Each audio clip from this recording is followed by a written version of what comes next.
जब कबीर जी वहां पहुंचे, परमेश्वर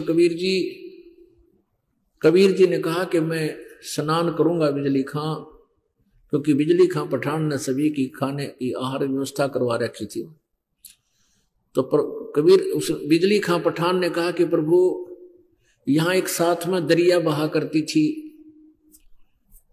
एक आमी नदी है, मगर के बिल्कुल साथ से बह रही है। ये दास 3 बार देख कर आया, उनको साथ में सैकड़ों भक्त गए थे। वहां यादगार बनी हुई परमात्मा ने जहां लीला की थी। ये आमी नदी यहां से बह रही थी, अब सूख गई है। शिव जी ने श्राप दे रखा है इसको, और शिव जी ने श्राप दे रखा है यहां पानी नहीं है नीचे का, इस मगर के अंदर पीने का पानी नहीं है। परमात्मा हे गुरुदेव, हमने दूर से पानी मंगाकर व्यवस्था करवा रखी है, आपके लिए नहाने का पूरा व्यवस्था है। परमात्मा बोले नहीं, मैं बहती हुई नदी में स्नान करूंगा। तो मजबूरी बताई जी, यहां नदी दरिया बहा करती थी, लेकिन ये सूखी हुई है, शिव जी के श्राप है। परमात्मा बोले मुझे दिखाओ कहां वो दरिया। वो ज्यादा से ज्यादा वहां उस लीला स्थल से 400 फुट की दूरी पर है दरिया, आज भी है वहां पर। तो वहां परमात्मा खड़े हो गए, जाकर सूखी पड़ी वो दरिया, और परमेश्वर ने ऐसे संकेत कर दिया जैसे ऐसे करते हैं ट्रैफिक वाले सिपाही खड़े हो ना, फिर गाड़ी सारी चल पड़ती है। ऐसे परमात्मा ने ऐसे कर दिया, ऐसे किया था तो काफी दूरी पर जैसे कोई बम फटा हो, ऐसा आवाज हुई, धमाका उठा, और वहां से फिर वो दरिया एकदम पूरी भरकर चल पड़ी।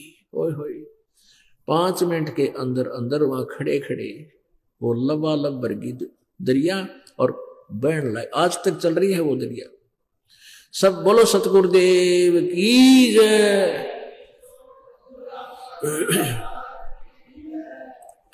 अब परमात्मा कहते, गरीबदास जी कहते, तुम कौन राम का जपते जापम तात कटे ना तीनों तापम। ये शराब दे देना 3 ताप के अंतर्गत है। वहां से पानी खत्म कर दिया नीचे और दरिया का, और परमात्मा ने 3 ताप को काट दिया, समाप्त कर दिया, वहां जल बहा दिया, और नीचे भी मीठा पानी प्रवेश कर दिया। कबीर परमेश्वर जी अब वो स्नान करने अपना सब ने स्नान कराया, जितने भी जा रहे थे, निर्मल जल पिया, और परमात्मा कहा भाई मैं शरीर छोड़ दूंगा।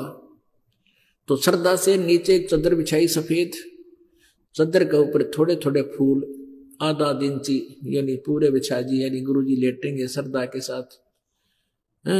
फिर परमात्मा उसके ऊपर, फिर परमात्मा ने कहा भाई वीर सिंह, इधर वीर सिंह खड़ा है, इधर बिजली खां खड़ा है मुसलमान, इधर हिंदू राजा खड़ा है, कि भी तुम ये सेना किस लिए खड़ी कर रहे हो? तुम यहां मेरे अंतिम संस्कार के लिए आए हो या तुम लठ बजाना रहे हो? दोनों नीचे गर्दन कर ली, कोई ऐसा नहीं बोला है। जो दूसरे और हिंदू और मुसलमान खड़े थे इधर उधर, वो कहने लगे महाराज जी हम आपके शरीर को, मुसलमान कहते हम आपके शरीर को इन काफिरों के हाथ नहीं लगने देंगे, हिंदुओं के, हम अपने हिसाब से मुसलमान रीति से आपका अंतिम संस्कार करेंगे। अब हिंदू कहते हैं कि हम इन आपके शरीर को इन मांसाहारियों को नहीं देंगे, इनको नहीं देंगे मुसलमानों को, हम हिंदू रीति से आपका अंतिम संस्कार करेंगे, आपके शव के इनका हाथ भी नहीं लगने देंगे, हम युद्ध करके फैसला करेंगे। कबीर जी कहने लगे निकम्यो, 120 वर्ष हो गए मैंने ये बात बताता है ना कि हिंदू और मुसलमान दो नहीं भाई। इस मान यो शरीर है, मेरा शरीर तो तुम्हारे जैसा नहीं है, लेकिन आपका शरीर है, ये माटी है, इसने गाड़ दो चाहे फूक दो, इसने ये कुछ नहीं काम आने का, जब भक्ति ठीक ना करी थे। और खबरदार जब तुमने झगड़ा किया है तो मेरे से बुरा नहीं होगा। अब परमात्मा की वो शक्ति से परिचित थे कि गुरु जी रुष्ट हो गए तो हानि भी हो सकती है, लेकिन वो यूं सोच रहे थे कि ईब ना बोला हम, और गुरु जी एक बार शरीर छोड़ दे मर जा, और फिर देख लेंगे हमने जो करना वो करना ही करना है। मन में सारी खोट था, वो अंतर्यामी थे परमात्मा कबीर जी,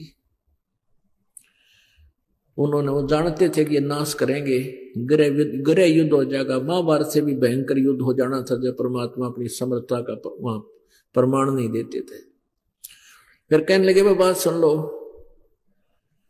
मेरा शरीर तुम्हें मिले, इस 2 चद्दर एक नीचे बिछाऊंगा एक ऊपर उड़ूंगा, इसमें तुमने अगर शरीर मिले इसको काट लियो भाई, 2 हिस्से कर लेना और लड़ियो ना, एक चद्दर तुम ले लेना एक ये ले लेंगे, ये जुल्म मत करना। अब जब तो वो कह रहे थे, वो सुन रहे थे, अंदर से जगह नहीं थी उनके, तो परमात्मा ने ऐसा किया, कबीर जी ने उस एक चद्दर नीचे बिछा रखी थी, थोड़े थोड़े फूल बिछा रखे थे, उन पर लेट गए, ऊपर से दूसरी चद्दर ओढ़ ली और वहां एक पर्दा सा लगवा लिया था वो अपने चारों तरफ, और थोड़ी सी देर में ऊपर से आकाशवाणी हुई कि देख लो भाई चद्दर उठाकर, उसमें मेरा शरीर नहीं और मैं सतलोक जा रहा हूं, स्वर्ग से भी ऊपर, ब्राह्मणों खोल लो थारे पतराने में, देख लो कहां मगर मरिया हूं, मगर से जा रहा हूं शरीर छोड़कर, शायद शरीर जा रहा हूं। तो जब उन्होंने पतरे खोल खोल देखे, अब भाई तो सचमुच सारे संस्कार ही बदल गए, यहां तो सीधे स्वर्ग से भी ऊपर महास्वर्ग में जा रहे, उनकी महास्वर्ग तक दृष्टि थी। परमात्मा ने आप ऊपर से कहा कि ये चद्दर उठाकर देख लो, इसमें कुछ नहीं मिलेगा, आधा आधा सामान ले लेना बच्चों, लड़ाई मत करियो। अब दोनों जब वो चद्दर उठाई तो उसमें सुगंधित फूल 100 के आकार का ढेर मिला, सुगंधित फूल, ये फ्लावर पाए इसमें। आधे मुसलमानों ने ले लिए, आधे हिंदुओं ने, एक चद्दर हिंदुओं ने एक मुसलमानों ने, और वहीं पर मुसलमानों ने तो अपने वो फूल नीचे गाड़ दिए, हिंदुओं ने वो जलाकर राख करके वहां नीचे गाड़ी ने भी नीचे दिए, उन पर भी यादगार है, उन पर यादगार है। तो उस समय हिंदू और मुसलमान कहां तो आपस में कटका मरण आए थे लड़ने के लिए, एक दूसरे से मिल मिलकर ऐसे आपस में सीने से सीना लगा कर रो रहे हैं, जैसे बालका का बाप मर जाया करे, वो चिपट लिपट कर रोया करते हैं और कहते थे कि हम नीच थे, हम महापापी हैं, हमने भगवान को पहचाना नहीं, है तो स्वयं मालिक आए हुए थे। इस प्रकार पुण्यात्मा वो परमात्मा समर्थ थे, और समर्थ परमात्मा ने ही वो महाभारत से भी भयंकर युद्ध समाप्त कर दिया, नहीं होने दिया। उससे पहले आसपास के जो ज्योतिषी थे वो बताया करते थे कि इस वर्ष में एक भयंकर युद्ध होगा, बहुत ज्यादा नरसंहार होगा, और उसके बाद वो परमात्मा ने युद्ध टाल दिया। तो वही पत्रों वाले बताने लगे कि वो संयोग इब बदल गया।